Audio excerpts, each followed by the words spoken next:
Assalamualaikum warahmatullahi wabarakatuh guys. Halo. Kali ini aku mau bercerita tentang rubah ekor 9 dari berbagai mitologi. Ada Korea, ada Jepang, ada yang juga Cina guys. Ceritanya ini hampir mirip kayaknya. Ayo kita mulai aja. Cerita awal itu dari Korea. Kalau dari Korea itu namanya Gumiho. Gumiho adalah legenda Korea Selatan tentang rubah berekor 9 yang memiliki energi kuat dan paras cantik. Gumiho digambarkan sebagai makhluk jahat. Cerita Gumiho. Gumiho adalah rubah peliharaan seorang biksu tua. Biksu tua tersebut menyegel Gumiho di dalam lukisan karena tidak lagi bisa menjaga Gumiho sebaik saat masih muda. Gumiho setuju dengan syarat boleh menjelma menjadi wanita cantik pada saat bulan purnama, asalkan tidak menampakkan dirinya pada manusia. Gumiho diketahui oleh seorang petani yang melihatnya berjalan-jalan di sekitar kawasan kuil.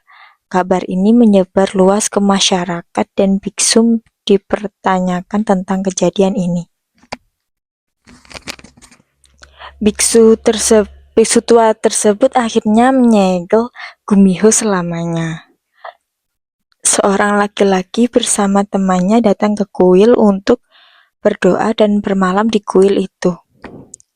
Laki-laki itu tidak menghiraukan ucapan biksu dan membuka pintu Bali terlarang, di mana ia melihat Gumiho yang sudah berubah wujud menjadi manusia. Gumiho memakan hati dan jantung laki-laki itu agar ia bisa menyempurnakan dirinya menjadi manusia. Gumiho juga dikenal di Tiongkok dan Jepang. Ini yang nomor 2 guys, yang dari Jepang ya. Legenda rubah ekor 9 atau yang dikenal dengan nama Kyuubi no Kitsune. Kalau di anime Naruto itu Kyuubi kan guys, sama ini. Merupakan cerita mitologi Jepang yang sangat populer. Dalam legenda ini, rubah atau kitsune adalah makhluk yang memiliki kekuatan gaib yang sangat besar. Dan semakin tua umurnya, semakin banyak ekor yang dimiliki. Rubah ekor 9 ini memiliki 9 ekor yang memberi mereka kekuatan luar biasa. Menurut legenda, kitsune awalnya adalah makhluk yang setia, bijaksana, dan pelindung bagi manusia. Namun, ada juga cerita di mana mereka digambarkan sebagai makhluk licik dan penuh tipu daya, yang sering menyesatkan atau mengganggu manusia dengan kecerdikan mereka. Dalam banyak cerita, kitsune bisa berubah bentuk menjadi manusia, terutama wanita, dan beberapa cerita romantis bahkan mengisahkan hubungan antara kitsune dan manusia. Legenda rubah ekor 9 bervariasi dalam berbagai versi.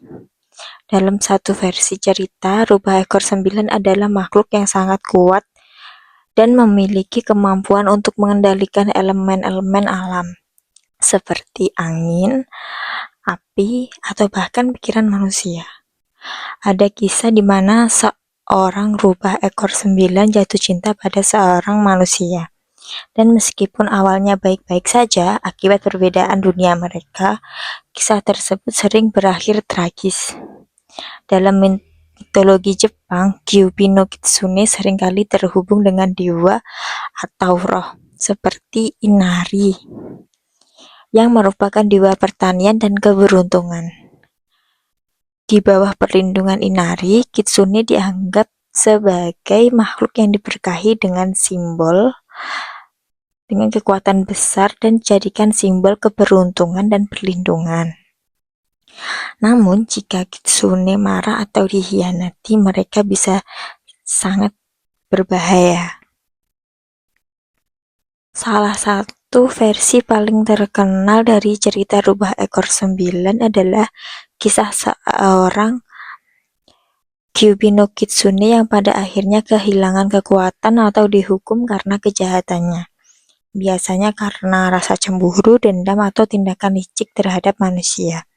Dalam cerita lainnya, rubah ini bisa berubah menjadi makhluk yang lebih baik setelah menjalani perjalanan panjang atau belajar dari kesalahannya. Cerita tentang rubah ekor 9 terus menjadi sumber inspirasi dalam berbagai karya seni, film, dan anime, termasuk karakter-karakter dalam karya-karya modern seperti Naruto, di mana karakter utama Naruto Uzumaki memiliki kekuatan rubah ekor 9 yang tersegel dalam dirinya. Secara keseluruhan, legenda ini mengajarkan tentang kekuatan, kecerdikan, dan sifat-sifat baik serta buruk yang bisa dimiliki oleh makhluk gaib yang ada di dalam budaya Jepang. Nomor 3. Dalam mitologi Tiongkok, rubah ekor 9 atau yang dikenal dengan sebutan Jiuweihu memiliki kemiripan dengan legenda Kyubi no Kitsune dari Jepang, tetapi dengan ciri-ciri khas dan cerita sedikit berbeda. Dalam mitologi Jepang, rubah ekor 9 ini juga dianggap sebagai makhluk yang sangat kuat dan memiliki kekuatan magis yang luar biasa. Asal-usul dan kekuatan seperti dalam legenda Jepang, rubah ekor 9 dalam mitologi Tiongkok adalah makhluk yang semakin kuat seiring bertambahnya jumlah ekornya. Setiap ekor melambangkan peningkatan dalam kekuatan magisnya. Secara umum, rubah ini dapat hidup sangat lama, bahkan ada yang mengatakan mereka bisa hidup hingga ribuan tahun.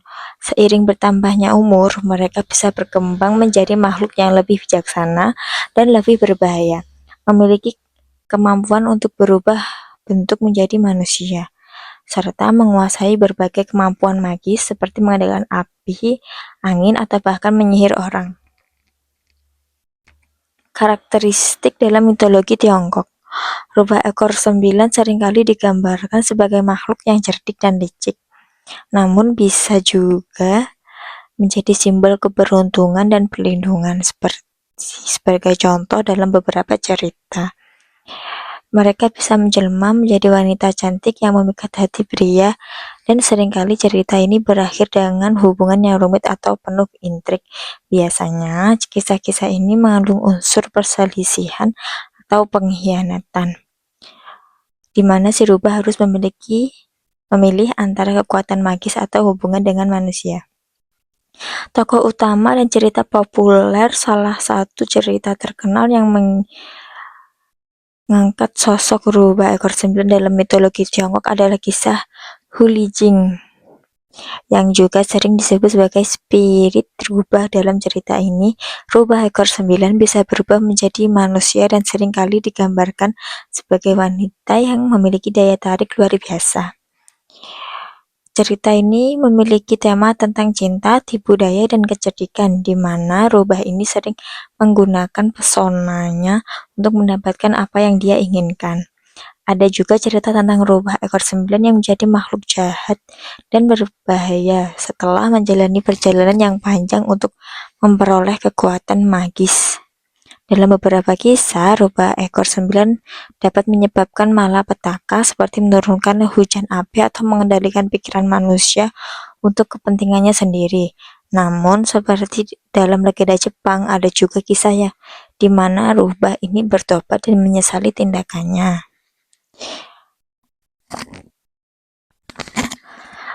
Pengaruh dalam budaya dan karya seni, rubah ekor 9 dalam mitologi Tiongkok juga sangat populer dalam karya seni, literatur, dan drama. Dalam sastra klasik Tiongkok, seperti dalam novel Institute of the Gods, terdapat karakter rubah ekor 9 yang menjadi salah satu tokoh penting dalam alur cerita. Dalam budaya Tiongkok, rubah ekor 9 dapat dilihat menjadi sebagai simbol dualitas atau memiliki kekuatan kecerdikan dan juga sifat destruktif atau jahat. Kesimpulan, rubah ekor sembilan dalam mitologi Tiongkok lebih sering digambarkan sebagai makhluk yang ambivalen, baik atau jahat, tergantung pada cerita dan sudut pandang yang diambil. Mereka seringkali menjadi simbol kekuatan magis yang luar biasa, tetapi juga mengingatkan kita pada bahaya dari terlalu bergantung pada kekuatan tersebut dan akibat dari tipu daya yang mereka lakukan. Sebagaimana halnya dalam mitologi Jepang, rubah ini juga memiliki hubungan yang erat dengan tema perubahan, transformasi, dan konsekuensi dari tindakan seseorang. Kalian pernah dengar nggak, guys? Atau kalian pernah nonton drama yang Gumiho pemainnya itu Shin Min kayaknya bagus banget itu. Baiklah, udah dulu ya guys, bye bye. Wassalamualaikum warahmatullahi wabarakatuh. Terima kasih.